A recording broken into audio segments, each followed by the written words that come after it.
आता एक महत्त्वाची बातमी, कल्याणमधल्या दुर्गाडी किल्ल्याचा अखेर निकाल लागलाय।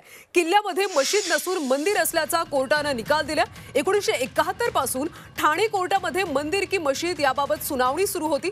कोर्टाने आता दुर्गाडी किल्ल्यामध्ये मंदिर असल्याचा निकाल दिलेला आहे।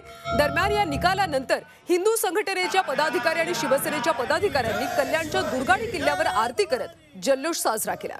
छत्रपती शिवाजी महाराज